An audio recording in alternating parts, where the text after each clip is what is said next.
Ассалаумағалейкум баршаңызға. Қазір біз сіздермен ChatGPT көмегімен әртүрлі математикалық формулаларды Word текстік редакторына қалай көшіруге болатындығын көретін боламыз.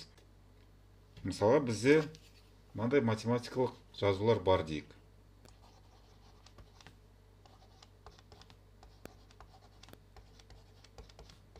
Тең бір, бірінші дейік. Екінші жазу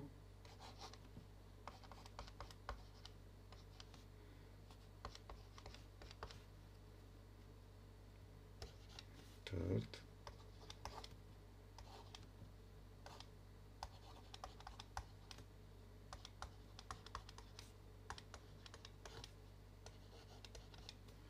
Міне осы жазуларды біз қазір сіздермен Word текстік редакторына ауыстырамыз. Бірінші сурет түрінде қиып аламыз. Арнайы промпт жазылған ChatGPT чатын ашамыз. Сол жерге нұсқаулық береміз.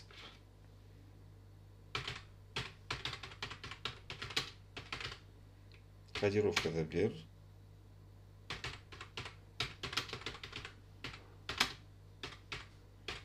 Бізге жауап керек жоқ, тек қана осы формуланы Word текстік редакторына ауыстыру керек. Ол кодировкада берді. Біз копировать дейміз. Енді Obsidian деген программа бар, соны ашамыз. Жаңа көшірілген формулаларды ChatGPT берген кодировканы осы Obsidian бағдарламасына қоямыз. Obsidian бағдарламасынан Word текстік редакторына осы мәтінді экспорт жасаймыз. Біздің жаңағы жазған формуламыз мынау.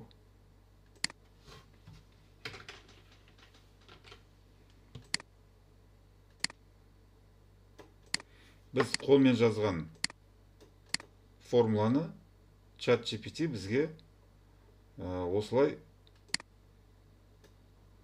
өзгертуге болатындай Word текстік редакторындағы формулаға не істеді? Ауыстырып берді. Енді осыны қалай жүзеге асыруға болатындығын, қандай арнайы бағдарламалар керек екенін мен қазір сіздерге толық көрсететін боламын. Бізге ең бірінші мынау екі бағдарламаны көшіріп компьютерге орнатып алу керек. Бірінші Obsidian бағдарламасы. Қажетті сілтеме арқылы өтіп, осы бағдарламаны орнатып аламыз. Бұл сілтемелерді мен видеоның астына қоямын. Obsidian бағдарламасының сайты. Windows үшін көшіру дейміз.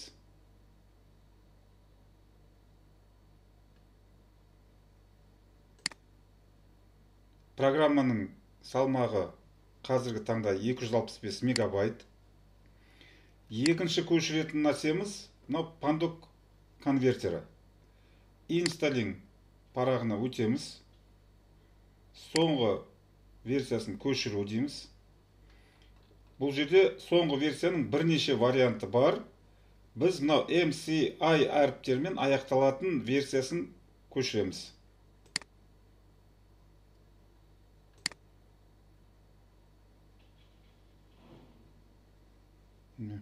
Енді загрузки папкасына өтіп, ең бірінші Obsidian бағдарламасын орнатамыз.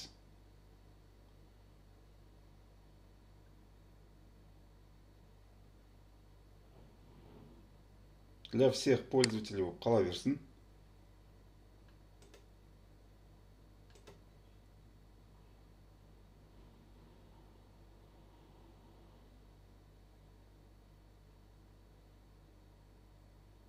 Әзірше іске қоспай тұрамыз. Екінші Pandoc конвертерін орнатамыз. Келісеміз. Барлық қолданушылар үшін орнатамыз.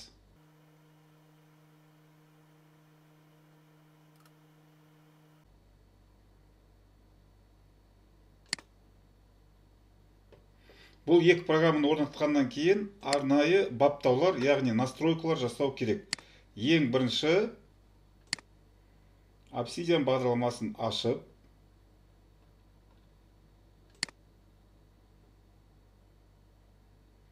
ол жерде, мына жерде настройка кнопкасын басамыз. Сол жерде сторонние плагины дегенді аламыз. Сторонние плагины деген менюға өтеміз. Обзор. Обзор деген кезде біз экспорттайтын плагинді орнатуымыз керек. Ағылшын тілінде экспорт сөзін енгізе бастаймыз. Сол кезде бізде мынау плагин шығады. Экспортқа арналған плагин. Пандок арқылы экспорттайды. Осыны таңдаймыз және орнатамыз. Орнатып болғаннан кейін включить кнопкасын басамыз. Включить басқаннан кейін бізде бағдарламалар, арнайы программалар дайын. Создать новый файл. Пока без названия болып тұра берсін. Енді ChatGPT-ге өтіп, бірінші қажетті формуланы алайық. Мысалға 2x плюс 3y тең 7, 5x минус y тең 4. Осындай бір теңдеулер жүйесін жазып көрейік.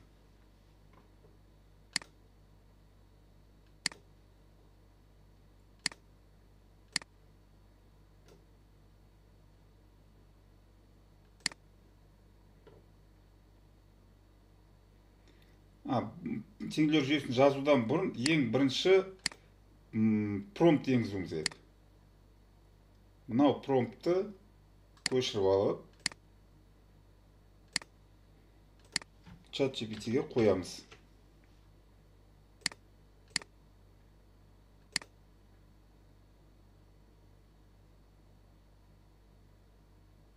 Яғни біздің тапсырмамызды күтіп тұр. Енді енгізген формуламызды, теңдеулер жүйесін аламыз, соны қоямыз.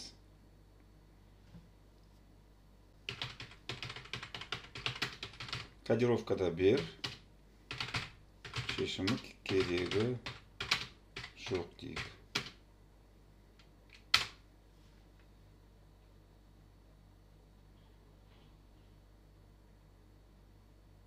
Кодировкада берді. Енді копировать код дейміз.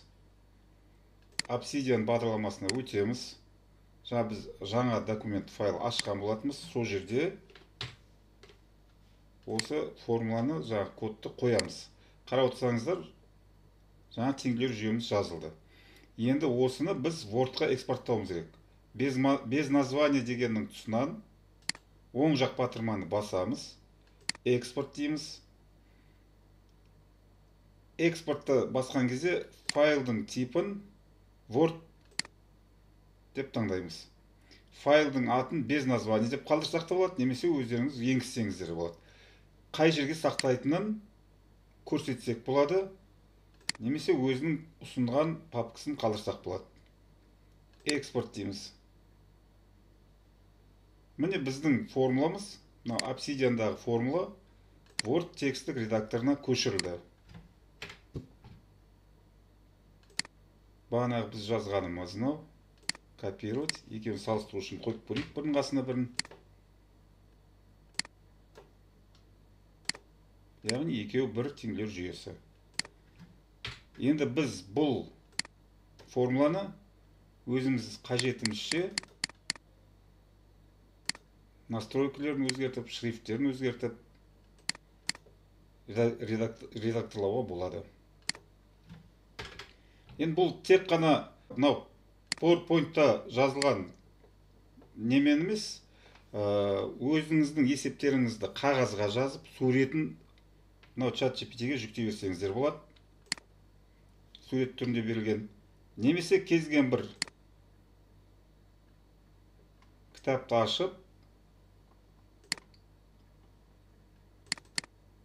Мысалы орысша берілген есептерді қазақшалауға болады.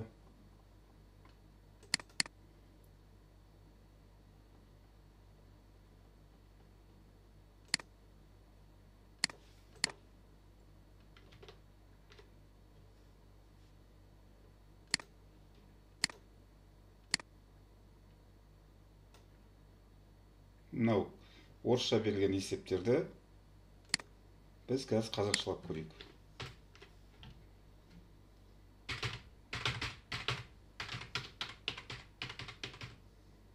Қазақшаға аударып, кодировкада бер.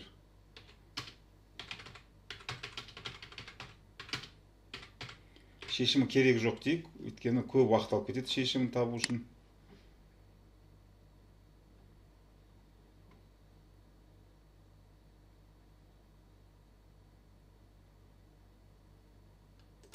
Копировать. Жаңа обсидианға саламыз.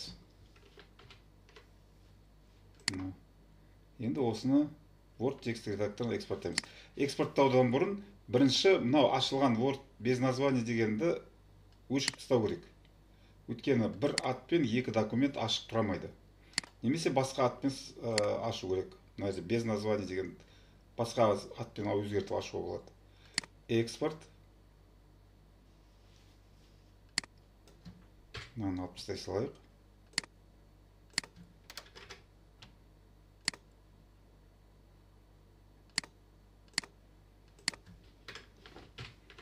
Мына бізде орысша берілген есептерді өзіндік жұмыста біз қазақшаға аударып, оны Word текст редакторына қойдық.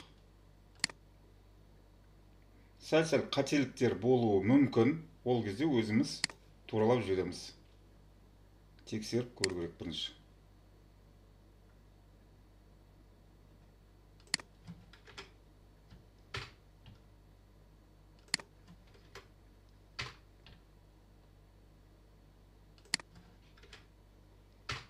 Көп жағдайда қатесіз істейді. Егер мынау кодировканы қойған кезде бір дұрыс емес жазулар шығып жатса, онда чат GPT-де кер кезде мына жерде қателіктер шығып жатады, сол кезде кодировка дұрыс болмады деп жазсаңыздар, ол қайтадан туралап, қайтадан дұрыс вариантын береді. Назарларыңызға рахмет.